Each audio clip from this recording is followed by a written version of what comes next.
اعوذ باللہ من الشیطان الرجیم بسم اللہ الرحمن الرحیم الحمد للہ رب العالمین الحمد للہ کما هو اہلہ الحمد للہ من اول الدنیا الى فنائها ومن الآخرة الى بقائها الصلاة والسلام على اشرف الانبیاء والمرسلین سیدنا ونبینا ابی القاسم محمد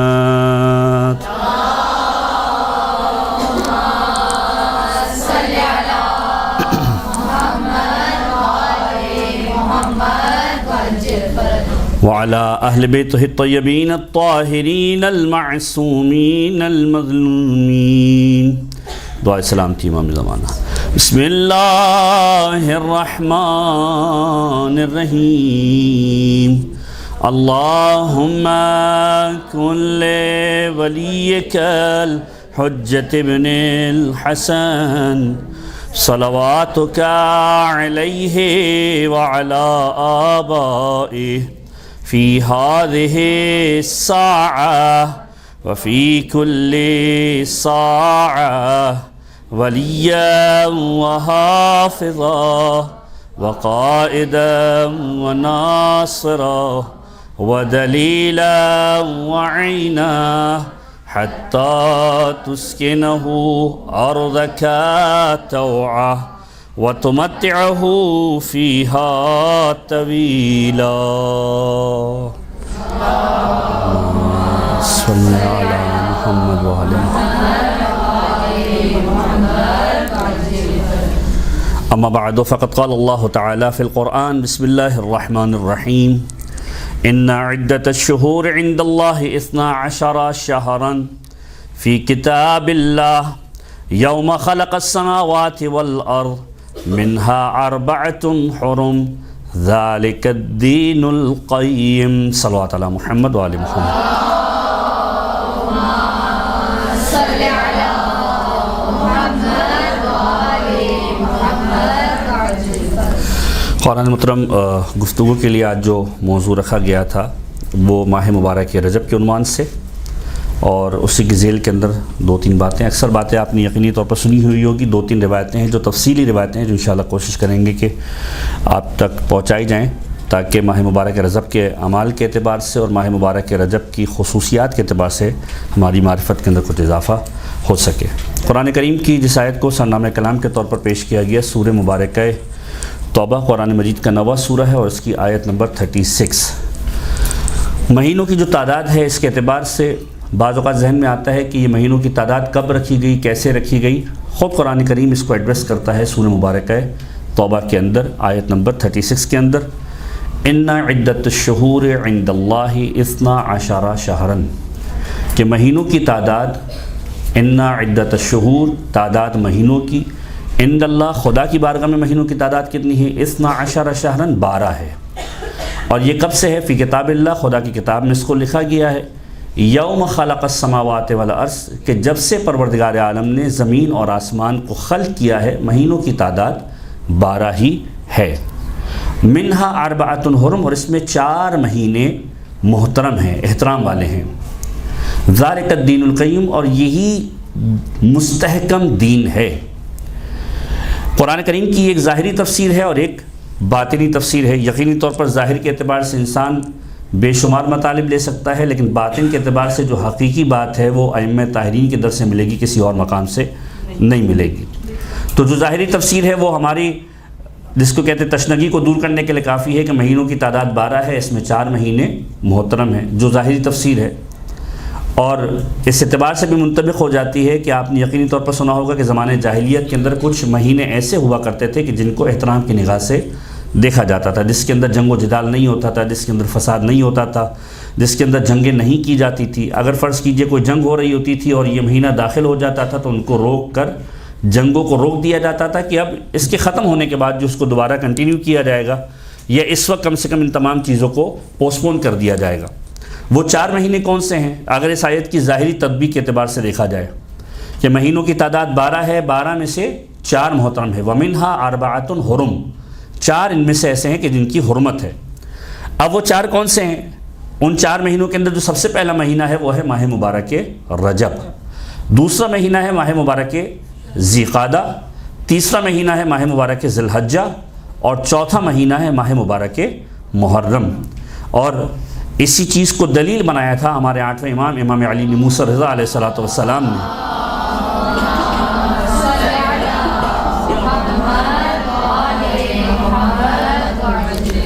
کہ جب ریان بن شبیب کی جو روایت آپ اکثر و بیشتر ماہ محرم کے ابتدا کے اندر سنتے ہیں کہ جب ریان آئے، داخل ہوئے مولا کے پاس، پہلی محرم کا دن تھا، مولا کے گھر میں آوازیں سنی، گریہ و زاری کی، اور جب مولا کے پاس ملاقات کی ہے تو مولا نے سوال کیا کہ اے ریان کون سا مہینہ ہے؟ کہا مولا محرم کا مہینہ ہے، پہلا دن ہے۔ اس وقت مولا نے بے شمار باتیں کی جو ہمارے ہاں مشہور بھی ہیں، آپ سنتے بھی ہیں، اور حق یہ ہے کہ ماہ محرم سے پہلے بھی ان چیزوں کو ڈسکس کیا جائے کہ ریان اگر رونا چاہتے ہو تو حق ہے کہ حسین ابن علی پر گریہ کیا جائے، اور بے شمار باتیں اس روایت کے اندر موجود تھی۔ اسی کے اندر امام نے اس بات کو دلیل کے طور پر پیش کیا تھا کہ اے ریان، یہ محرم کا مہینہ وہ مہینہ ہے کہ جو حرمت والے مہینوں میں سے ہے، جن میں اسلام سے قبل زمانہ جاہلیت کے اندر لوگوں سے جنگ نہیں کی جاتی تھی، قتل و قتال نہیں کیا جاتا تھا، لیکن یہ کیا زمانہ ہے کہ میرے جد کو محرم کے مہینے کے اندر ذبح کیا گیا اور بے دردی کے ساتھ شہید کیا گیا۔ تو 4 مہینے ہیں کہ جن کا ایک احترام قبل از اسلام بھی تھا، ایک ماہ مبارک رجب، ایک ماہ مبارک ذی قعدہ، ماہ مبارک ذی الحجہ، اور ماہ مبارک محرم۔ یہ تو ایک ظاہری تفسیر ہو گئی اس آیت کا ایک ٹکڑا۔ دوسرا ٹکڑا جس کی وضاحت خود صادق آل محمد امام جعفر صادق علیہ السلام نے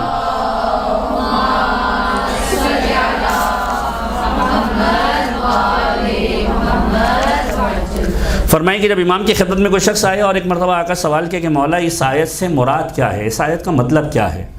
ظاہری تفسیر اور ایک باطنی تفسیر۔ قرآن کے 70 بواطن ہیں بعض روایت کی بنیاد پر، ایک ایک آیت کی 70 تفاسیر موجود ہے، اور در اہل بیت سے مختلف تفسیریں ہمیں ملی ہیں۔ تو امام نے فرمایا کہ یہ جو مطلب ہے اس کا کہ ان عدت الشہور عند اللہ 12 شہرا، کہ پروردگار عالم کی بارگاہ میں مہینوں کی تعداد 12 ہے۔ 12 سے مراد آیا یہ مہینوں کی تعداد ہے یا مہینوں کے علاوہ پروردگار عالم کچھ بتانا چاہتا ہے؟ یوم خلق السماوات والارض، کہ جب سے پروردگار عالم نے زمین اور آسمان کو خلق کیا ہے، منہا اربعۃ حرم، اس میں 4 محترم ہیں، ذالک الدین القیم، اور یہی مستحکم ترین دین ہے۔ یعنی اگر ایک لمحے کے لیے سوچا جائے اس عنوان سے کہ یہ 12 مہینے مستحکم ترین دین ہے، اس کو کس طریقے سے ہم سمجھنے کی کوشش کریں گے؟ بعض اوقات انسان پریشان ہوتا ہے۔ ایک تعویل یہ کی جا سکتی ہے کہ ان 12 مہینوں کے اندر تمام ائمہ تحریر کی مخصوصیاں ہیں، ولادت ہے، شہادت ہے، اس کے ذریعے سے دین ملتا ہے، ٹھیک ہے، ایک تعبیر یہ کی جا سکتی ہے، لیکن دل و دماغ کو تسلی نہیں ہوتی کہ آیا یہ مراد ہے یا کچھ اور مراد ہے۔ تو امام کے پاس آ کر سوال کیا، امام نے فرمایا کہ اب جو مطالب علماء نے لکھے ہیں ان کا صرف خلاصہ آپ کی سماعتوں کی نظر کروں تاکہ اس امام کے مطلب کو ہم سمجھنے کی کوشش کر سکیں، کہ جب زمین و آسمان کو پیدا کیا ابھی دن رات کا تصور موجود نہیں تھا۔ مہینے کا تصور کب متحقق ہوتا ہے؟ کہ جب دن اور رات مل کر ایک دن پورا وجود میں آئے، 24 گھنٹے وجود کے اندر آئیں، اور اس طرح کے 30 دن گزر جائیں تو پھر مہینے کا وجود تصور کے اندر آتا ہے۔ جب زمین و آسمان کو پیدا کیا اس وقت دن اور رات کا تصور اس عنوان سے موجود نہیں تھا۔ اس کا مطلب یہ ہے کہ اگر مہینے کی بات کی جا رہی ہے تو ابھی دن رات کا تصور ہی موجود نہیں، تو پھر مہینے کی بات کس عنوان سے ہے؟ اب سمجھانے کی کوشش کی علماء نے کہ اس کا مطلب یہ ہے کہ امام کچھ اور بتلانا چاہ رہے ہیں کہ مہینے اور دن اس کی تعبیر کچھ اور ہے، یہ 12 کچھ اور ہیں۔ اب یہاں پر علماء نے تعبیر کی کہ شہر کا ایک معنی عربی لغت کے اعتبار سے یہ بھی کیا جاتا ہے کہ عالم۔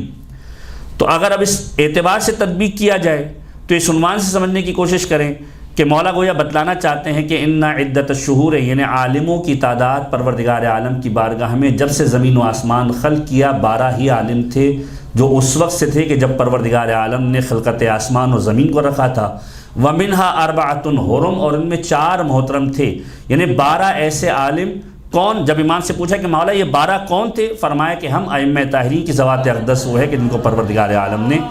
سب سے پہلے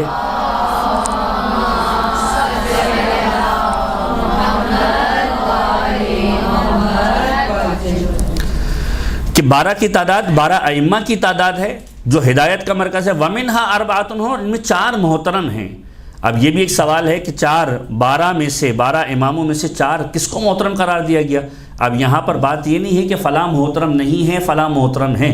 یہاں پر ایک خاص تعبیر استعمال کی گئی کہ ان 12 میں سے بھی 4 محترم ہیں. جب امام سے پوچھا گیا مولا وہ 4 کون ہے؟ کہ وہ 4 وہ ہیں کہ جن کے نام علی کے نام سے شروع ہوتے ہیں کیونکہ خود خدا کا نام علی ہے. لہٰذا 4 ائمہ کہ جن کے نام علی سے شروع ہوتے ہیں. وَمِنْهَا أَرْبَعَةٌ حُرُمٌ یہ 4 محترم ہیں ان 12 میں. ان کا خاص ایک احترام ہے. یعنی علی ابن ابی طالب، علی ابن الحسین، علی ابن موسیٰ الرضا، علی ابن محمد الحادی جن کی آج ولادت کا دن بھی ہے. ایک مرتبہ درود پڑھی محمد والے محمد کا.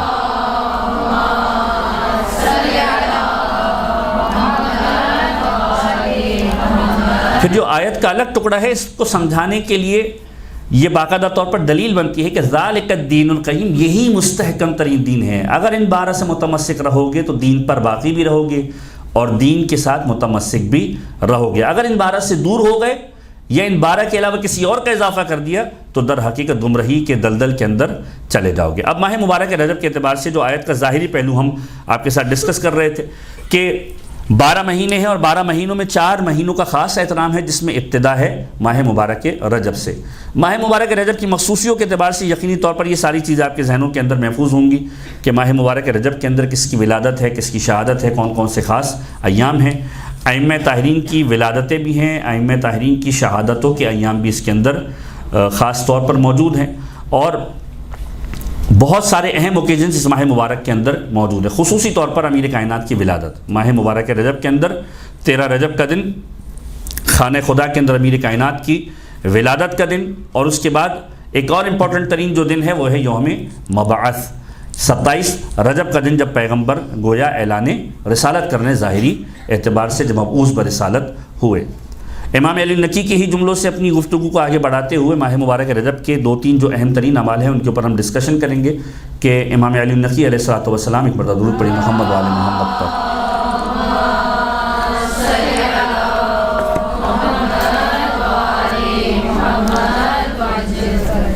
اس مہینے کا ایک اہم ترین عمل ہے ماہ مبارک رجب کے اندر روزہ رکھنا.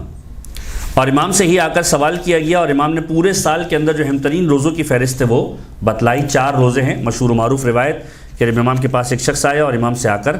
سوال کیا تو امام نے فرمایا کہ 4 روزے ہیں جو پورے سال کے اندر رکھے جانے چاہیے اور اسی سے دلائل بنتے ہیں بہت سارے مستحب روزوں کے اعتبار سے. امام نے فرمایا کہ پہلا روزہ جو رکھنا چاہیے جس کی خاص ایک تاکید ہے وہ ہے 17 ربیع الاول کا روزہ کہ جس دن پیغمبر خدا کی ولادت ہوئی. دوسرا روزہ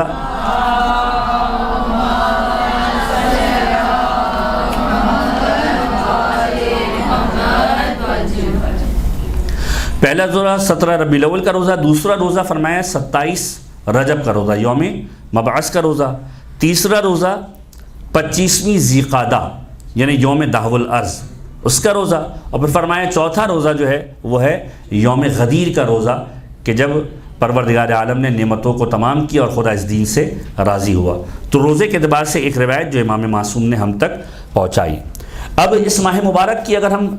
اعمال کے اعتبار سے ایک فہرست کو بنانا چاہیں تو خاص طور پر جو 3 واضح ترین چیزیں نظر آتی ہیں اور یہ سب چیزیں آپ کے علم کے اندر ہیں. صرف ایک تکرار ہے، ایک گویا ریپیٹیشن ہے، ایک ریمائنڈر ہے کہ ہم متوجہ رہیں مسلسل ان چیزوں کی جانب کہ 3 چیزیں ہیں جو اس ماہ مبارک کے اندر خاص طور پر فوکس کی گئی کہ انسان متوجہ رہے اس کی جانب. پہلی چیز ماہ مبارک کا روزہ جس کو ہم آخر میں ڈسکس کریں گے. دوسری چیز اس ماہ مبارک کے اندر پروردگار عالم کی بارگاہ میں بار بار استغفار اور توبہ کرنا، خداوند متعال سے طلب مغفرت کرنا، پروردگار عالم سے آتش جہنم سے آزادی کو طلب کرنا، پروردگار عالم کی بارگاہ میں بار بار اس انداز سے جانا کہ پروردگار اس مہینے کے اندر جو ہے وہ ہمیں معاف کر دے. لہٰذا جو دعائیں ملتی ہیں وہ آپ پڑھتے بھی ہیں اللہم بارک لنا فی رجب و شعبان کہ پروردگار اس ماہ مبارک رجب اور شعبان کو ہمارے لیے بابرکت قرار دے اور ہمیں رمضان تک پہنچا دے. در حقیقت ایک تیاری ہے جو پروردگار عالم ماہ مبارک رمضان کے لیے سٹارٹ کرا رہا ہے کہ ماہ مبارک رجب کو گزارو، ماہ مبارک رجب سے ماہ مبارک شعبان کی طرف جاؤ، ماہ مبارک شعبان سے ماہ مبارک رمضان کی طرف جاؤ. اب یہاں پر جو سیکوینس بھی نظر آتا ہے اگر آپ روایتوں کے جملے اٹھا کر دیکھیں تو اس مہینے کو خدا کا مہینہ بھی قرار دیا گیا، اور بعض علماء اس انداز سے تعبیر کرتے ہیں کہ یہ مہینہ امیر کائنات کا مہینہ ہے، چونکہ اس مہینے کے اندر امیر کائنات کی ولادت ہے۔ دونوں ترتیبیں روایتوں کے اعتبار سے نظر آتی ہیں کہ معصوم کا جملہ ہے کہ یہ مہینہ پروردگار عالم کا مہینہ ہے۔ شعبان کے اعتبار سے خاص طور پر روایت کے جملے ہیں کہ پیغمبر فرماتے ہیں یہ میرا مہینہ ہے، اور ماہ مبارک رمضان کے اعتبار سے جملہ ملتا ہے کہ یہ میری امت کا مہینہ ہے یا خود پروردگار عالم کا مہینہ ہے۔ تو تین ترتیبیں اس عنوان سے ملتی ہیں۔ ایک ترتیب یہ ہے کہ رجب خدا کا مہینہ، شعبان پیغمبر خدا کا مہینہ، اور رمضان امت کا مہینہ۔ ایک ترتیب اس عنوان سے ملتی ہے کہ رجب امیر کائنات کا مہینہ، شعبان پیغمبر خدا کا مہینہ، اور رمضان پروردگار کا مہینہ۔ تو تینوں ترتیبوں کو اگر آپ الٹ پلٹ کر بھی اس انداز سے سمجھنے کی کوشش کریں تو ایک خوبصورت تعبیر بنتی ہے جو خطبہ کے لیے بھی استعمال کی جاتی ہے، اور اکثر اس سے استفادہ کرتے ہیں کہ در حقیقت دونوں طرف سے پروردگار عالم نے پیغام دیا کہ اگر پروردگار تک پہنچنا ہے تو بیچ میں اگر کوئی واسطہ ہوگا تو محمد مصطفیٰ صلی اللہ علیہ وآلہ وسلم کا واسطہ ہے۔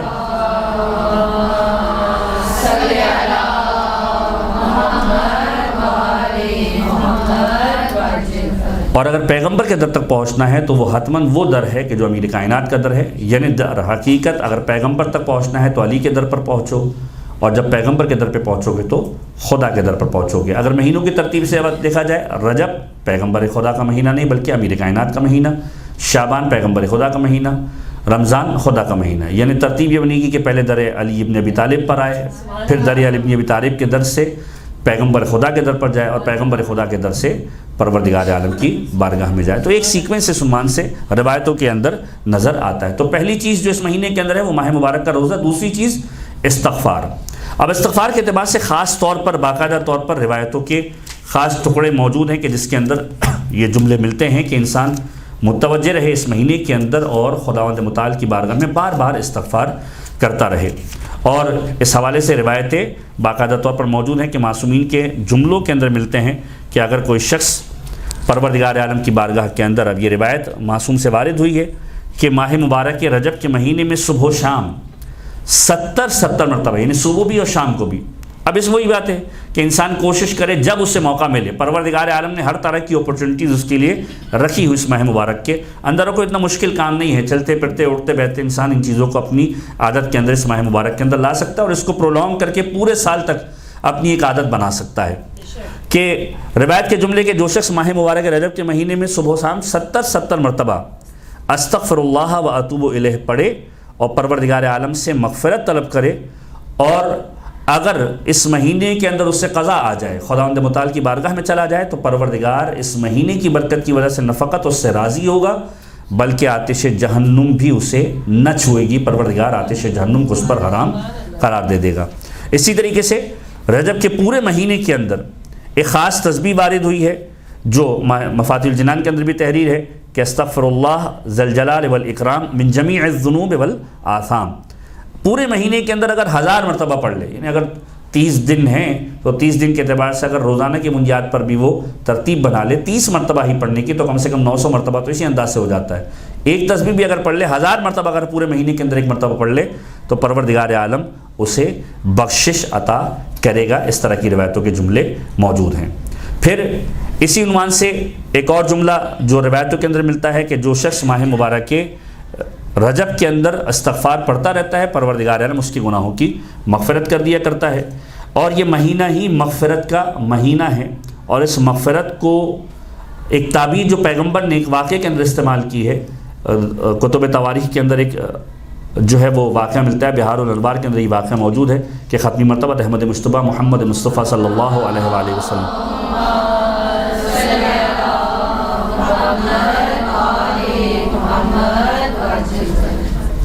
کہ پیغمبر اپنے اصحاب کے ساتھ ایک مرتبہ ایک جگہ سے گزرے اور قبرستان قریب تھا، قبرستان کے پاس سے پیغمبر گزرے، اور جب مقبرہ قریب آیا پیغمبر چلتے چلتے رک گئے، اور جب رکے تو کسی نے سوال کیا کہ یا رسول اللہ میرے ماں باپ آپ پر قربان ہو، آپ کے اس جگہ پر رکنے کی وجہ کیا ہے، ان قبور کے پاس اس مقبرے کے پاس آپ کے رکنے کی وجہ کیا ہے؟ جب پیغمبر کی جانب اس نے دیکھا فبکا رسول اللہ، پیغمبر رونے لگے، بکاء شدیدہ، شدت کے ساتھ پیغمبر نے گریہ کیا۔ وہ شخص کہتا ہے کہ جب ہم نے پیغمبر کو گریہ کرتے ہوئے دیکھا تو ہم بھی گریہ کرنے لگے۔ ابھی ہم رونے سے فارغ بھی نہیں ہوئے تھے کہ ایک مرتبہ پیغمبر نے جملہ فرمایا، جس راوی نے اس روایت کو نقل کیا اس کا نام ہے ثوبان،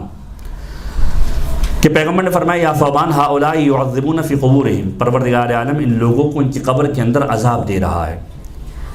اور میں ان کے گریہ و زاری کو سن رہا ہوں، لہذا مجھے بھی گریہ ہو رہا ہے۔ اب پروردگار عالم نے ان کے اوپر رحم کر دیا ہے، میں نے پروردگار عالم سے دعا کی ہے کہ پروردگار ان کے عذاب کے اندر تخفیف کر دے۔ پھر پیغمبر نے جملہ ارشاد فرمایا، اور وہ جملہ بہت زیادہ امپورٹنٹ ہے، فرمایا فَلَوْ صَامُوا هَؤُلَاءِ أَيَّامَ رَجَبَ وَقَامُوا فِيهَا مَا عَذَّبُوا فِي قُبُورِهِمْ، اگر ان لوگوں نے اپنی زندگی کے اندر ماہ مبارک رجب کے اندر روزے رکھے ہوتے اور قیام کیا ہوتا تو پروردگار عالم اس عذاب سے بھی ان کو نجات دیتا ہے، اس عذاب کے اندر بھی ان کو گرفتار نہ کرتا۔ اس کا قطعاً یہ مطلب نہیں کہ ماہ مبارک رجب کے اندر روزے نہ رکھنے والا عذاب میں گرفتار ہوگا، یعنی کچھ بہت سارے عذاب ایسے ہوں گے جو انسان کے لیے لکھے گئے ہوں گے، لیکن ماہ مبارک رجب کی عبادت، ماہ مبارک رجب کے روزوں اور ماہ مبارک رجب کے قیام کے سبب پروردگار عالم اس عذاب کو بھی دور کر دے گا کہ جو عذاب اس کے مقدر کے اندر لکھا ہوتا ہے۔ پھر معصوم نے 2-3 اور جملے فرمائے کہ اگر کوئی شخص ماہ مبارک رجب کے اندر روزہ رکھتا ہے، رات بھر عبادت کرتا ہے اور اس کا مقصد پروردگار عالم کی ذات کی خوشنودی ہوتا ہے، تو پروردگار عالم 1000 سال کی عبادت اس کے نامہ اعمال کے اندر لکھتا ہے۔ دن کو روزے رکھنے والا قرار دیتا ہے، رات کو عبادت کرنے والا قرار دیتا ہے، اور اگر کوئی شخص دن میں روزے رکھے، رات میں قیام کریں تو پروردگار عالم اسے ویسا اجر دے گا جیسے اس نے 1000 حج اور 1000 عمرہ کو انجام دیا۔ تو یہ وہ روایت ہے جو خاص طور پر اس عنوان سے ملتی ہے کہ اس ماہ مبارک کے اندر انسان کوشش کرے خود پروردگار عالم کی بارگاہ میں توبہ کرنے کی۔ دوسری چیز ہم نے بتایا آپ کے سامنے استغفار۔ تیسری چیز اس ماہ مبارک کے اندر صدقہ دینا، خاص طور پر تاکید ہے کہ اس ماہ مبارک کے اندر انسان کوشش کرے اور اپنے مال میں سے خداوند متعال کی بارگاہ کے اندر خرچ کرے اور پروردگار عالم کی بارگاہ میں خوشنودی کے لیے پروردگار کی اس عمل کو انجام دے کہ صدقے کو اپنی زندگی کا حصہ بنائے۔ عمومی طور پر ماہ مبارک رجب کے علاوہ بھی اس کی خاص تاکید موجود ہے۔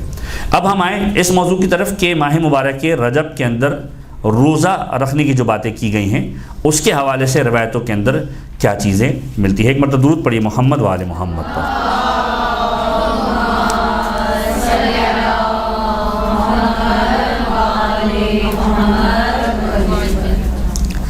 ماہ مبارک رجب کا روزہ جو ہے، ابتدا کے اعتبار سے آپ نے روایتیں سنی ہیں، بہت ساری چیزیں شیئر آپ نے سوشل میڈیا کے اوپر بھی دیکھی ہوں گی، بے شمار روایتیں موجود ہیں اور کتب تواریخ باقاعدہ بھری پڑی ہے۔ ایک پوری کتاب ہے باقاعدہ طور پر شہور ثلاثہ کے اعتبار سے، 3 مہینوں کے اعتبار سے، ماہ مبارک رجب، شعبان اور رمضان، فضائل اشہر ثلاثہ، ایک کتاب موجود ہے، نیٹ کے اوپر بھی موجود ہے، اگرچہ کہ عربی کے اندر ہے۔ اگر اس کو بھی دیکھا جائے تو باقاعدہ طور پر رجب کے اعتبار سے روایتیں موجود ہیں، شعبان کے اعتبار سے روایتیں موجود ہیں، اور پھر ماہ مبارک رمضان کے اعتبار سے بھی روایتیں موجود ہیں۔ ماہ رجب کے اعتبار سے صرف روزہ رکھنا، اتنی تاکید ہے کہ شوق دلایا گیا ہے کہ انسان روزہ رکھے۔ استغفار، طلب مغفرت، آتش جہنم سے آزادی اور روزہ، یہ ان 2 چیزوں پر خاص طور پر تاکید ہے۔ یعنی اگر ہم اس بات کو یوں بھی سمجھنے کی کوشش کریں کہ جو ماہ مبارک رجب کی دعا ہے جو آپ اکثر پڑھتے ہیں، ترجمہ بھی آپ کے سامنے واضح ہے، پورا ایک پیغام ہے، اور در حقیقت انسان کو متوجہ کیا گیا ہے کہ انسان خدا سے مانگتا ہے، کس انداز سے مانگتا ہے، پروردگار کتنا دیتا ہے، انسان خدا کو کتنا دے رہا ہوتا ہے۔ وہ بے نیاز ذات ہے، لیکن اس کے باوجود انسان جو خدا کی بارگاہ میں پیش کر رہا ہوتا ہے وہ پروردگار عالم کی عطا کے مقابلے کے اندر صفر ہے، یعنی وہ چیز ایسی ہے ہی نہیں کہ جس کے بدلے میں اسے کچھ مل سکتا ہو۔ یہ پروردگار عالم کی عطا ہے کہ پروردگار عالم نے اسے اتنا عطا کیا۔ یعنی جو دعاؤں کے جملے ہیں، یا من ارجوہ لکل خیر وآمن سخطہ عند کل شر، مشہور دعا ہے، آپ لوگ پڑھتے ہیں کہ اے وہ پروردگار کہ جو ہماری امید ہے ہر بھلائی کے اندر، وآمن سخطہ عند کل شر، ہر پریشانی کے اندر اگر ہم امان چاہتے ہیں تو کس کے پاس جاتے ہیں؟ خدا کے پاس جاتے ہیں۔ اب یہاں پر جو جملہ ہے وہ بہت امپورٹنٹ ترین جملہ ہے کہ یا من یعطی الکثیر بالقلیل، اے پروردگار جو کثیر عطا کرتا ہے قلیل کے بدلے میں، یعنی ہم جو دے رہے ہیں اس کی کوئی حیثیت ہے ہی نہیں، اس کی کوئی اوقات ہے ہی نہیں، نہ وہ عمل کے اعتبار سے مکمل ہے، محکم ہے، نہ وہ خلوص کے اعتبار سے محکم ہے، مکمل ہے، نہ وہ کرائٹیریا کے اعتبار سے جو خدا چاہتا ہے اس کے اعتبار سے مکمل ہے۔ یا من یعطی الکثیر بالقلیل، ہم تو پروردگار کی حمد و ثنا کر رہے ہیں، پروردگار تو وہ ہے جو کثیر عطا کرتا ہے، کس کے بدلے میں؟ قلیل کے بدلے میں۔ یعنی انسان اس بات کو سوچے کہ اگر خداوند متعال نے یہ پیمانہ رکھا ہوتا ہے کہ جتنا دو گے اس کے اعتبار سے ہی ملے گا، تو انسان کہاں پر جا کر اسٹینڈ کر رہا ہوتا، نہ یہ نعمتیں ہوتی، نہ یہ آسائشیں ہوتی۔ در حقیقت چونکہ بے نیاز ذات ہے، اسے ضرورت نہیں، وہ کہتا ہے کہ تم تھوڑا بھی دو گے میں تمہیں دوں گا۔ اور معصومین کی روایت کے اندر جو ہم پڑھتے ہیں دعا افتتاح کے اندر یا مختلف دعاؤں کے اندر جو جملے ہیں جن کا خلاصہ یہ کہ پروردگار ہم تجھ سے تیرے قلیل کا سوال کرتے ہیں، تیرا قلیل ہمارے لیے کثیر کے برابر ہے۔ تو اے میرے پروردگار تو وہ ہے جو ہمیں کثیر عطا کرتا ہے قلیل کے بدلے میں، ہمارا عمل اس قابل نہیں ہے۔ چوتھے امام کی دعا ہے اللہم انی اسألک ما لا استحقہ، اے میرے پروردگار میں تجھ سے وہ سوال کرتا ہوں جس کا میں استحقاق نہیں رکھتا، میں قابل ہی نہیں کہ مجھے یہ چیز عطا کیا جائے، اس کے باوجود میں تجھ سے سوال کرتا ہوں۔ تو پروردگار وہ ہے جو قلیل کے بدلے میں کثیر دے رہا ہے۔ ایک بہت ہی خوبصورت واقعہ، پیغمبر خدا کی بارگاہ میں ایک شخص آیا اور ایک مرتبہ آ کر سوال کیا اس عنوان سے کہ بعض اوقات ہمارے یہاں ایک جو تصور موجود ہے، اور بہرحال چاہے وہ کوئی بھی کمیونٹی ہو، ایک تصور ہمارے یہاں شارٹ کٹ کا تصور ہر جگہ پر ہے۔ ہم چاہتے ہیں کہ چھوٹے سے چھوٹے وقت کے اندر زیادہ سے زیادہ فائدہ ہو جائے۔ جو عبادتوں کا ہمارا ایک محور ہے، عبادتوں کا ایک تصور جس کو امام معصوم نے بھی ایڈریس کیا ہے کہ بہت سارے لوگ ایسی عبادتیں کرتے ہیں جو تاجروں والی عبادت ہے، تو ہم میں سے اکثر ایسے ہیں جو تاجروں والی عبادت کرنے والے ہیں۔ یعنی جب تک پروردگار عالم کی بارگاہ سے ہمیں کنفرمیشن نہ ملے کہ کچھ ملنے والا ہے، اس وقت تک شاید ہم خدا کی بارگاہ میں جاتے بھی نہیں ہیں۔ اور بہت کم لوگ ایسے ہوتے ہیں جو کما حق کہو خداوند متعال کی بارگاہ میں اس انداز سے جائے۔ یہ جو روش ہے یہ فقط اولیاء خدا یا ائمہ طاہرین کے اندر ہی نظر آتی ہے کہ مولا کائنات کہتے ہیں میں نے اس لیے عبادت کی کہ میں نے خدا کو لائق عبادت جانا، ورنہ اکثر ایسے ہیں جو جہنم کے خوف سے عبادت کرنے والے ہیں ہم جیسے، یا جنت کی لالچ کے اندر یا کسی ثواب کی خاطر جو ہے وہ عبادت کرنے والے ہیں، اور یہ بالکل عین فطرت ہے۔ اس لیے معصوم نے اس کو ایڈریس کیا۔ اگر واقعاً اتنا امپورٹنٹ ہوتا کہ انسان ان ساری چیزوں سے بالا تر ہو کر عبادت کرے تو امام کہتے کہ نہیں، وہ ساری کی ساری عبادتیں ضائع ہیں، نہ کرو، اسی طرح عبادت کرنی جیسے خدا کو لائق عبادت جان کر عبادت کرنی۔ امام نے کہا کہ 3 طرح کے طبقے ہیں، ہر ایک اپنی اپنی کیپیسٹی کے اندر عبادت کو انجام دیتا ہے۔ تو پیغمبر خدا کی بارگاہ میں ایک شخص آیا اور ایک مرتبہ پیغمبر خدا کے پاس آ کر سوال کرنے لگا کہ یا رسول اللہ مجھے کوئی ایسا وظیفہ بتائیے، گویا شارٹ کٹ۔ اچھا، شارٹ کٹ، اس بات کو بھی ذہن میں رکھنا چاہیے کہ شارٹ کٹ جو ہے وہ واجبات کے اندر کہیں پر بھی آپ کو کوئی شارٹ کٹ نہیں ملے گا، مستحبات کے اندر بے شمار شارٹ کٹ جو ہے وہ آپ کو ملیں گے۔ در حقیقت ماہ مبارک رجب کی یہ جو عبادتیں ہیں یہ کسی شارٹ کٹ سے تو کم نہیں ہیں، یہ بونس سے تو کم نہیں ہے کہ انسان ایک چھوٹی سی عبادت کرے اور اس کے بدلے میں پروردگار عالم بے شمار اسے عطا کرے۔ تو پیغمبر کی بارگاہ میں آیا اور پیغمبر سے آ کر سوال کرتا ہے کہ یا رسول اللہ آپ مجھے کوئی ایسا وظیفہ بتائیے کہ میں جو ہے خدا کی بارگاہ کے اندر جو ہے وہ بہت کم بھیجوں اور خدا مجھے بے شمار عطا کرے۔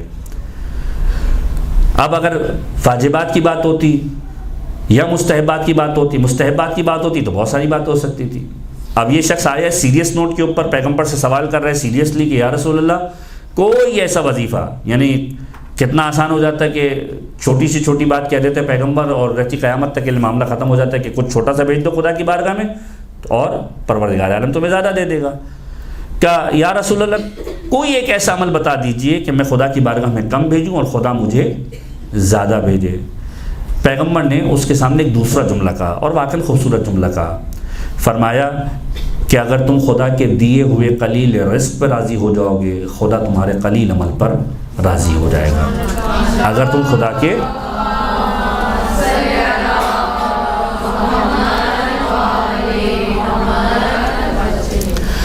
کے دیے ہوئے قلیل رزق پہ راضی ہو جاؤ خدا تمہارے قلیل عمل پہ راضی ہو جائے گا، لہذا پھر جو تمہیں دے گا وہ تمہیں بہت زیادہ لگے گا۔ لیکن یہ انسان کی فطرت ہے کہ یہ رزق جو اسے ملتا ہے،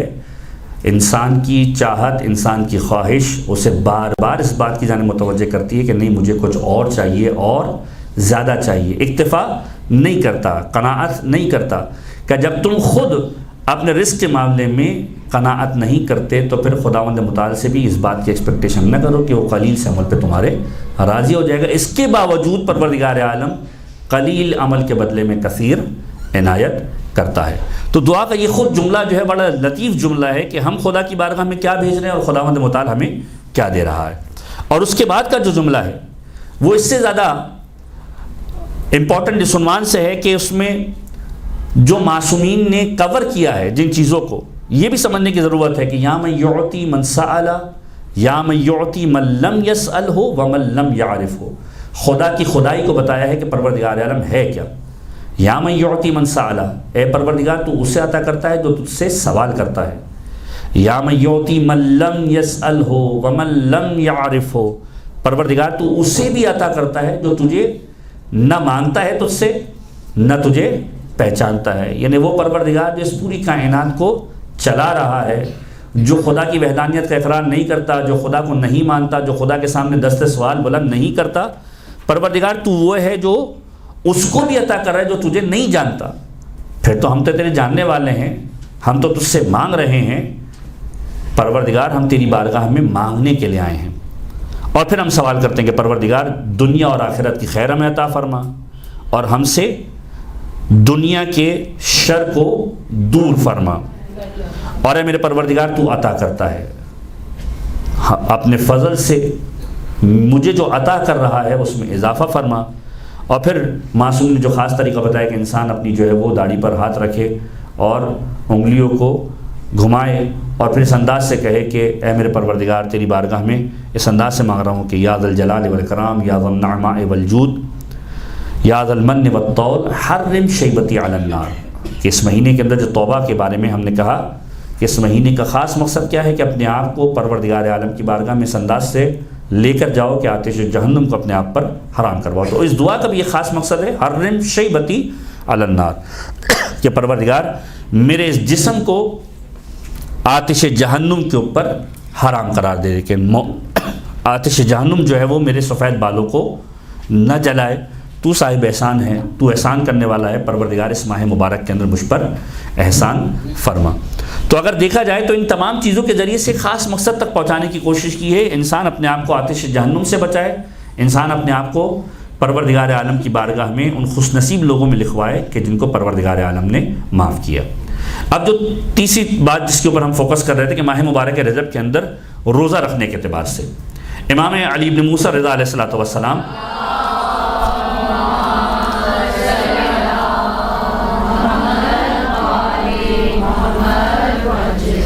اصول کافی کی روایت ہے، امام فرماتے ہیں کہ جو شخص ماہ مبارک رجب کی ابتدا میں روزہ رکھے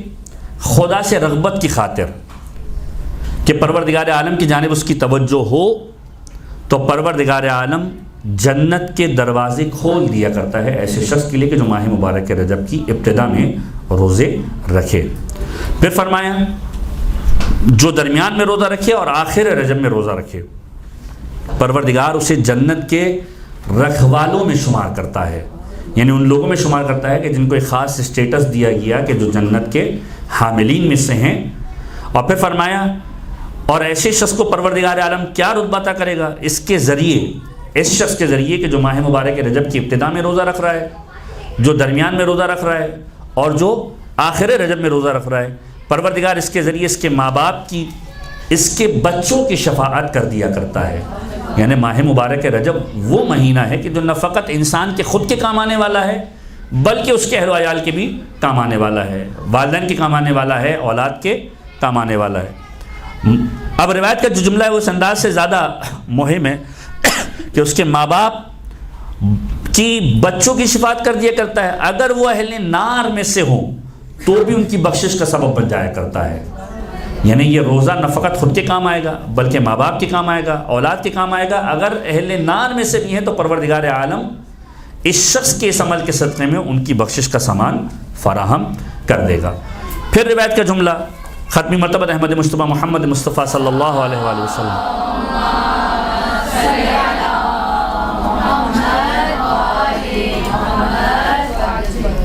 فرماتے جو شخص ماہ مبارک رجب میں روزہ رکھے،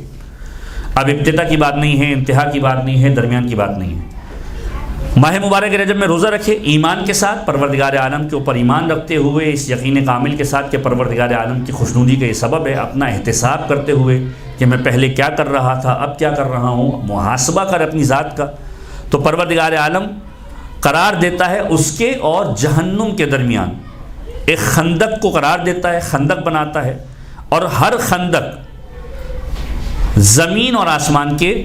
برابر ہوتی ہے۔ بعض روایتیں ہیں کہ اس میں پروردگار عالم 70 خندقوں کو بناتا ہے اور ہر خندق زمین اور آسمان کے برابر ہوتی ہے کہ یہ شخص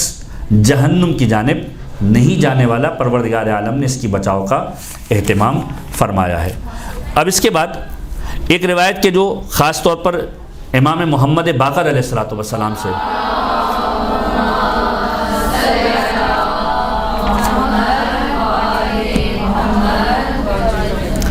روایت ہے کہ معصوم فرماتے جو شخص ماہ مبارک رجب میں ایک دن روزہ رکھے،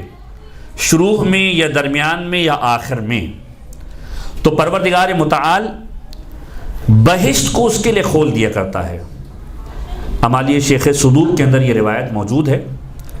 اور ماہ مبارک رجب کی فضیلت کے اعتبار سے اپنی سپیچز کے اندر شیخ صدوق نے اس کو کوٹ کیا کہ امام باقر فرماتے ماہ رجب میں ایک دن روزہ رکھے، چاہے ابتدا کے اندر ہو، چاہے درمیان کے اندر ہو، چاہے آخر ماہ کے اندر ہو، خدا بہشت کے لیے اس کے دروازے کھول دیا کرتا ہے اس شخص کے لیے، اور روز قیامت وہ شخص ہمارے ساتھ ہوگا اور ہمارے درجے کے اندر ہوگا۔ یعنی ایک روزہ ماہ مبارک رجب کا اس قابل انسان کو بناتا ہے کہ وہ روز قیامت انشاءاللہ ائمہ طاہرین کے ساتھ ان کے درجے کے اندر محشور کیا جائے گا۔ پھر فرمایا جو کوئی 2 دن ماہ مبارک رجب کے روزے رکھے گا، اس سے کہا جائے گا تیرا عمل پروردگار عالم کی دہلیز پر پہنچ گیا، خدا تمہارے گزشتہ تمام گناہوں کو معاف کر رہا ہے۔ یعنی 2 روزے اور پروردگار عالم کی طرف سے گناہوں کی بخشش کا گویا سرٹیفکیٹ۔ پھر فرماتے ہیں کہ جو کوئی ماہ مبارک رجب کے اندر 3 روزے رکھے گا، اس سے کہا جائے گا کہ تیرے گزشتہ اور آئندہ کے تمام گناہ معاف کر دیے گئے۔ گزشتہ کے گناہ معاف کر دیے گئے، آئندہ کے گناہ کا مطلب کیا ہے کہ لائسنس مل گیا، یہ پہلے بھی میں بیان کر چکا ہوں کہ لائسنس نہیں ملا، پروردگار عالم توفیق دے گا کہ گناہ نہیں کرے گا،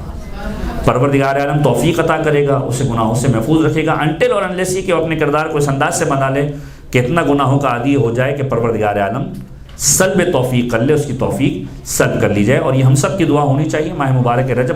رجب کے علاوہ بھی، اور یہ بارہا آپ سنتے ہیں کہ اللہم ارزقنا توفیق الطاعہ و بعد المعصیہ، کہ پروردگار ہمیں اطاعت کی توفیق عطا فرما اور معصیت سے دوری عطا فرما۔ تو جو 3 روزے رکھے گا اس سے کہا جائے گا تیرے گزشتہ اور آئندہ کے گناہ معاف کر دے، لہذا اپنے گناہگار بھائیوں میں سے، اب یہ امپورٹنٹ ترین چیز ہے کہ 3 روزہ رکھنے کے بعد خداوند متعال اس شخص کو ایک اسٹیٹس دے رہا، لہذا اپنے گناہگار بھائیوں میں سے جس کی چاہو شفاعت کرو، اور اپنے دوستوں میں سے بھی جس کی چاہو شفاعت کرو۔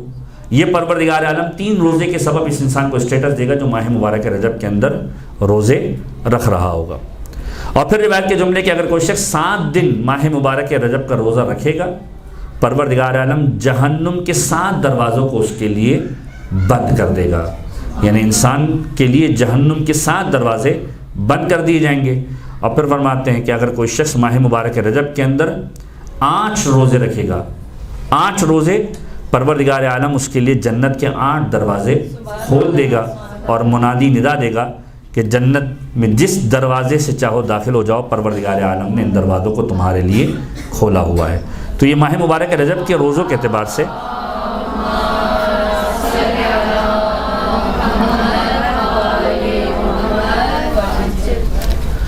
خاص تاکید جو وارد ہوئی ہے ان میں سے ایک یہ روایت۔ اب ایک اور روایت جو خاص طور پر وارد ہوئی ہے ماہ مبارک رجب کے اعتبار سے، اور ختمی مرتبہ احمد مجتبیٰ محمد مصطفیٰ صلی اللہ علیہ وآلہ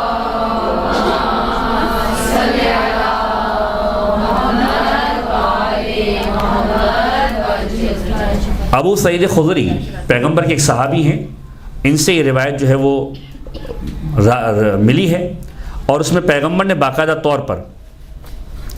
30 دن کے جو روزے ہیں، یعنی 30 روزے اگر کوئی رکھتا ہے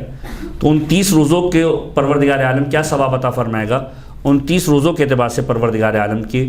ثوابات کا تذکرہ کیا ہے امام معصوم نے۔ ایک مرتبہ درود پڑھیے محمد والے محمد پر۔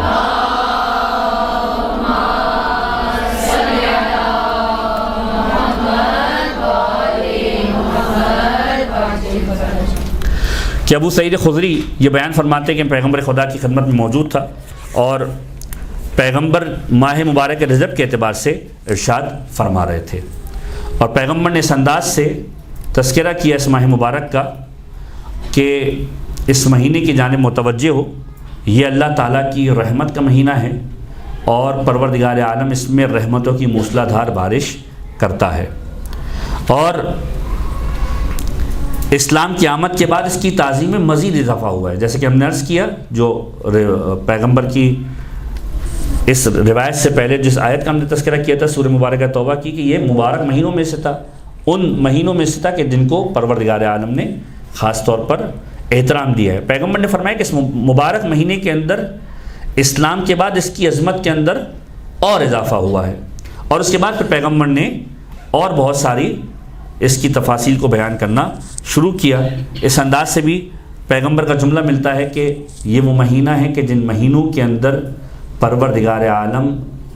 رحمتوں کا نزول اس انداز سے کرتا ہے کہ منانی ندا دیتا ہے کہ کون ہے جو مدد کرنے کے لیے آئے. اسی طرح کی ایک روایت ماہ مبارک کے شعبان کے اعتبار سے بھی ملتی ہے کہ کون ہے جو مدد کرنے کے لیے آئے. اور جب کسی نے پوچھا کہ پیغمبر مدد کس طرح ہو سکتی ہے، کہ اس مہینے کے اندر روزہ رکھو اور ہماری مدد فرماؤ. تو ایک خاص روایت جو اس حوالے سے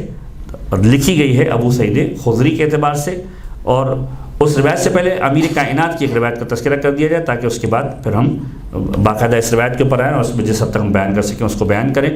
کہ امیر کائنات نے بھی ماہ مبارک رجب کے اعتبار سے، روزوں کے اعتبار سے خاص طور پر ایک تاکید فرمایا کہ جو ماہ مبارک رجب میں اول عشرے میں یا درمیانی عشرے میں یا آخری عشرے میں روزہ رکھے. ابھی تک ایک ایک روزے کی بات ہو رہی تھی، ابتدا میں، درمیان میں، آخر میں. کا پہلے عشرے کے اندر، درمیانی عشرے کے اندر، آخری عشرے کے اندر اگر کوئی روزہ رکھے پروردگار عالم اس کے گناہوں کو معاف کر دیا کرتا ہے. اور اگر کوئی پہلے عشرے میں 3 روزے رکھے، درمیانی عشرے میں 3 روزے رکھے یا آخری عشرے میں، یا 3 روزے رکھے کسی بھی ایک عشرے کے اندر، پروردگار اس کے گزشتہ اور آئندہ گناہوں کو معاف کر دیا کرتا ہے، جس طرح کہ پہلے ہم نے بیان فرمایا. اس کے بعد فرمایا جو کوئی ماہ رجب کی ایک شب خدا کی عبادت کرتے ہوئے گزارے، یعنی کہ ایڈیشن ہے اس روایت کے اندر، اس لیے اس کو ہم نے آپ کے سامنے بیان کیا کہ اگر کوئی ایک شب خداوند متعال کی عبادت کے لیے گزارے. بے شمار شبیں آئیں گی جس میں آپ کو عبادت کا موقع ملے گا. مثلا 13 رجب کی رات ہے، عبادت کرنے کا موقع مل جائے گا. اسی طریقے سے 27 رجب کی شب ہے، عبادت کرنے کا موقع مل جائے گا. تو فرمایا خدا اسے دوزخ سے آزادی عنایت فرمائے گا. یعنی وہ مہینہ ہے کہ جس کے اندر شب بیداری خداوند متعال کی بارگاہ کے اندر عبادت کے لیے یہ بھی دوزخ سے نجات کا باعث ہے. فرمایا اگر کوئی ایک شب خدا کی عبادت کرے خدا اسے دوزخ سے آزادی دے گا اور 70,000 گناہ گاروں کے لیے اس کی شفاعت کو پروردگار عالم قبول کرے گا. یعنی ابھی تک 3 روزوں کے بعد خداوند متعال اسٹیٹس دے رہا تھا کہ اپنے اہل و عیال کو، اپنے بچوں کو آتش جہنم سے نجات دلاؤ، اپنے دوستوں کو آتش جہنم سے نجات دلاؤ. فرمایا 70,000 گناہ گاروں کی شفاعت کے لیے ایک شخص کام آئے گا کہ جو ایک شب ماہ مبارک رجب کے اندر جاگ کر عبادت کو انجام دے رہا ہوگا. پھر فرمایا کہ جو اس راہ خدا میں اس مہینے کے اندر صدقہ دے گا خدا روز قیامت اسے ایسے ثواب سے سرفراز فرمائے گا جو نہ کسی نے دیکھا ہوگا نہ کسی نے درک کیا ہوگا. یعنی ایسا ثواب کہ جس کو لوگ درک نہیں کر سکتے، پروردگار عالم ویسا ثواب اسے عطا کرنے والا ہے. تو یہ وہ روایت ہے کہ جس کو خاص طور پر تذکرہ کیا ہے اس عنوان سے کہ ماہ مبارک رجب کے اندر پروردگار عالم کی بارگاہ میں اگر انسان عبادت گزار بنے، روزہ رکھے تو پروردگار عالم کے انداز سے اسے عطا فرماتا ہے. ایک مرتبہ درود پڑھ دیجیے محمد و آل محمد پر.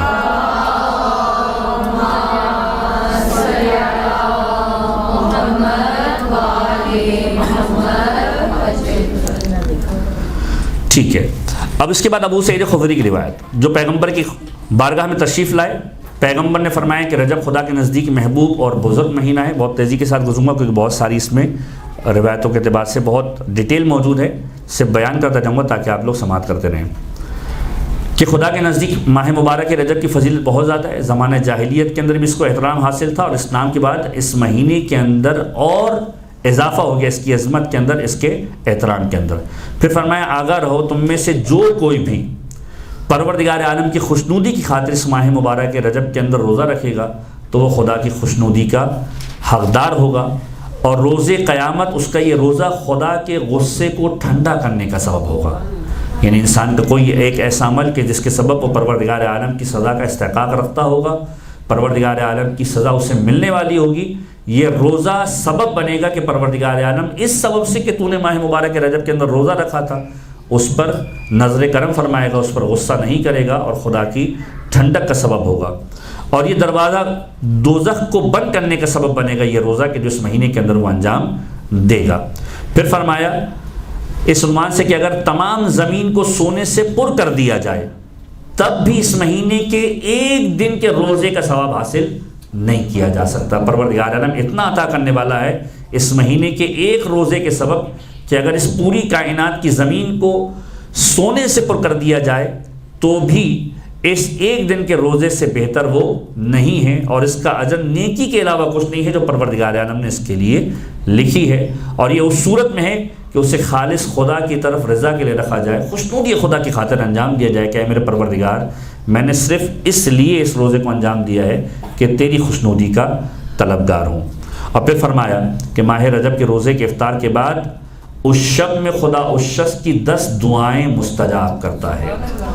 یعنی ابھی تک صرف روزے کی بات تھی، فرمایا روزہ رکھنے کے بعد جب افطار کر لو گے اس شب کے اندر جو دعا مانگو گے خدا 10 دعائیں تمہاری قبول فرمائے گا، اور اگر وہ بندہ دنیا کے نفس سے اس کا اجر چاہے گا تو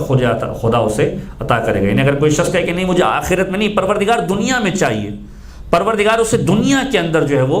عطا فرمائے گا، اس کی دعاؤں کو مستجاب فرمائے گا، اسے عطا کرے گا۔ اگر وہ دنیا کے اندر مطالبہ نہیں کرتا تو پروردگار عالم آخرت میں اس کے لیے اس کا بہترین ذخیرہ رکھے گا جو روز قیامت اس کے لیے آمادہ ہوگا۔ اور اس روزے کے بدلے میں خداوند متعال جو عطر دینے والا ہے کہ یہ کہ خدا ایسے بندے کو جو روزہ رکھ رہا ہے اس ماہ مبارک کے اندر، اولیاء خدا کے اندر، اصفیاء خدا کے اندر اپنے دوستوں کی مانند شمار کرتا ہے اور اس کی دعاؤں کو مستجاب فرماتا ہے۔ یہ وہ شخص کہ جو ماہ مبارک رجب کے اندر ایک روزہ رکھے۔ پھر فرمایا کہ اگر کوئی شخص ماہ مبارک رجب کے اندر 2 روزے رکھے اور 2 روزے رکھے تو پروردگار عالم اسے وہ اجر عطا کرے گا کہ زمین و آسمان کے برگزیدہ بندے، یعنی وہ افراد کے جو خداوند متعال کی بارگاہ میں ایک اسٹیٹس رکھتے ہیں، جن کو پروردگار عالم نے ایک محترم شخصیت قرار دیا ہے، اس کے احترام کا حساب لگانے سے قاصر رہیں گے۔ یعنی خداوند متعال اتنی عزت عطا کرے گا کہ زمین و آسمان کے برگزیدہ بندے بھی اس کے احترام کو گننے سے قاصر رہیں گے۔ خدا اس بندے کی عمر کو دراز کر دے گا، عمر بڑھانی ہے، صلہ رحم اپنی جگہ پر ایک اصول ہے، اور دوسری چیز ماہ مبارک رجب کے اندر 2 روزے کم سے کم رکھے۔ اور پھر فرمائیں کہ اسے صادقین کی عمر بھر کی نیکیوں کا ثواب عنایت کرے گا۔ جو خدا کی بارگاہ میں صادقین ہیں ان کی جو نیکیاں ہیں اس کے برابر پروردگار عالم نامہ اعمال میں ثواب لکھے گا، اور روز قیامت وہ صادقین کے ساتھ لوگوں کی شفاعت کرنے والوں میں شمار فرمائے گا۔ یہ صادقین کون سے لوگ ہیں؟ یہ پروردگار عالم کے وہ خاص بندے ہیں کہ جن کے بارے میں پروردگار عالم قرآن کریم میں ارشاد فرماتا ہے کونوا مع الصادقین، سچے لوگوں کے ساتھ ہو جاؤ، اہل بیت اطہار اور اہل بیت کے خانوادے کے وہ خاص افراد کے جن کو پروردگار عالم نے یہ اسٹیٹس عطا کیا ہے۔ روز قیامت ان کے ساتھ نہ فقط محشور کیا جائے گا بلکہ ان کے ساتھ لوگوں کی شفاعت کرنے کا حق بھی پروردگار عالم اسے عطا فرمائے گا۔ اس کے بعد فرمایا کہ جو شخص ماہ مبارک رجب کے اندر 3 روزے رکھے پروردگار عالم اسے کیا عطا فرمائے گا؟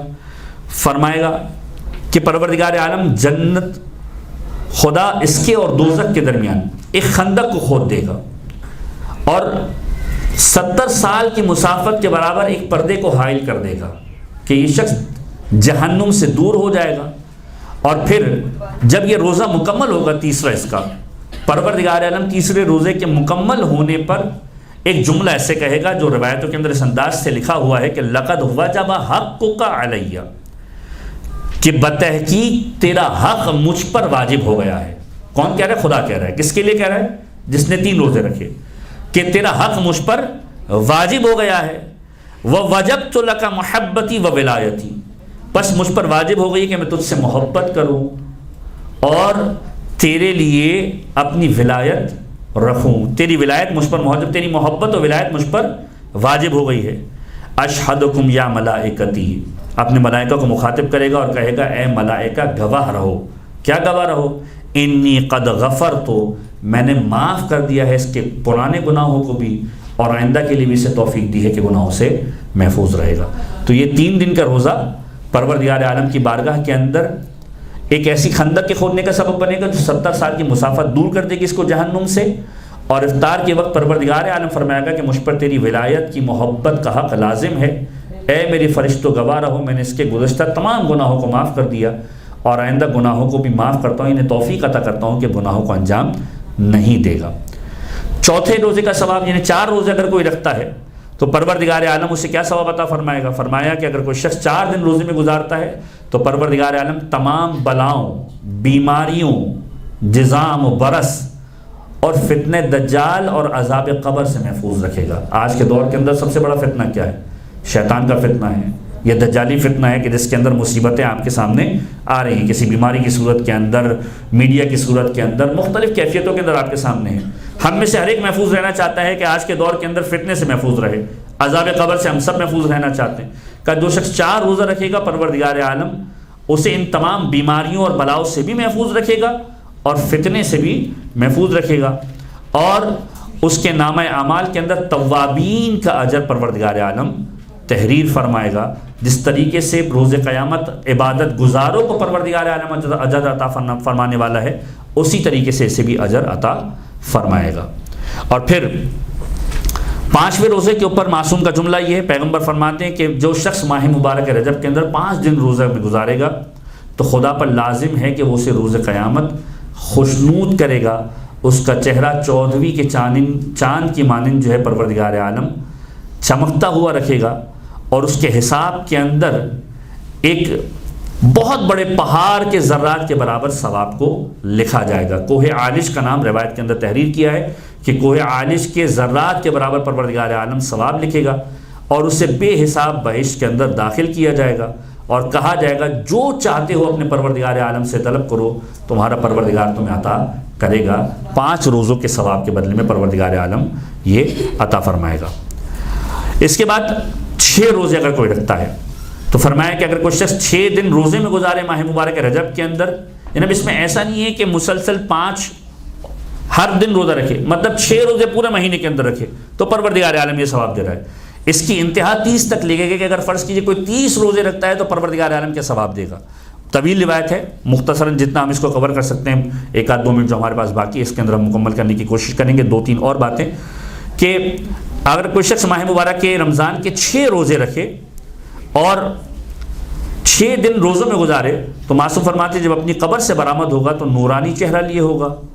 اور آفتاب اس کے نور کے سامنے ماند ہوگا، یعنی سورج جس کی روشنی سے پورا خطہ نورانی ہو جاتا ہے، اس کے نور کے سامنے سورج کی روشنی ماند پڑ رہی ہوگی۔ اس کو پروردگار عالم ایسا نور عطا کرے گا کہ حاضرین قیامت اس نور سے استفادہ کریں گے، اور ایک ایسی امان عطا کی جائے گی کہ پل صراط سے بے حساب گزر جائے گا، اور اس کی نافرمانیوں کو پروردگار عالم معاف فرمائے گا۔ یہ ماہ مبارک رجب کے اعتبار سے ائمہ تعین کی روایتوں کے جملے ملتے ہیں جو آپ کی سماعتوں کی نظر کیے گئے۔ پروردگار عالم کی بارگاہ میں دعا ہے کہ پروردگار ہم سب کو ماہ مبارک رجب کی برکتوں کو، رحمتوں کو حاصل کرنے کی توفیق عنایت فرمائے، اس ماہ مبارک کو بہترین طریقے سے گزارنے کی توفیق عنایت فرمائے، اس ماہ مبارک کے ذریعے سے خدا کا قرب حاصل کرنے کی توفیق عنایت فرمائے، خداوند متعال کی رضا کی خاطر اپنے اعمال کو انجام دینے کی توفیق عنایت فرمائے، اور پروردگار عالم اگر اس ماہ مبارک کے اندر ہم کو اس دنیا سے اٹھا لے تو پروردگار عالم یہ جو عبادتیں کی ہیں ان کو ذخیرہ آخرت قرار فرمائیں۔ پروردگار عالم ہم سب کو اہل بیت اطہار کے بہترین ماننے والے اور اطاعت گزاروں میں شمار فرمائیں۔ پروردگار عالم ہم سب کو امام زمانہ کے حامی اور ناصروں میں شمار فرمائیں۔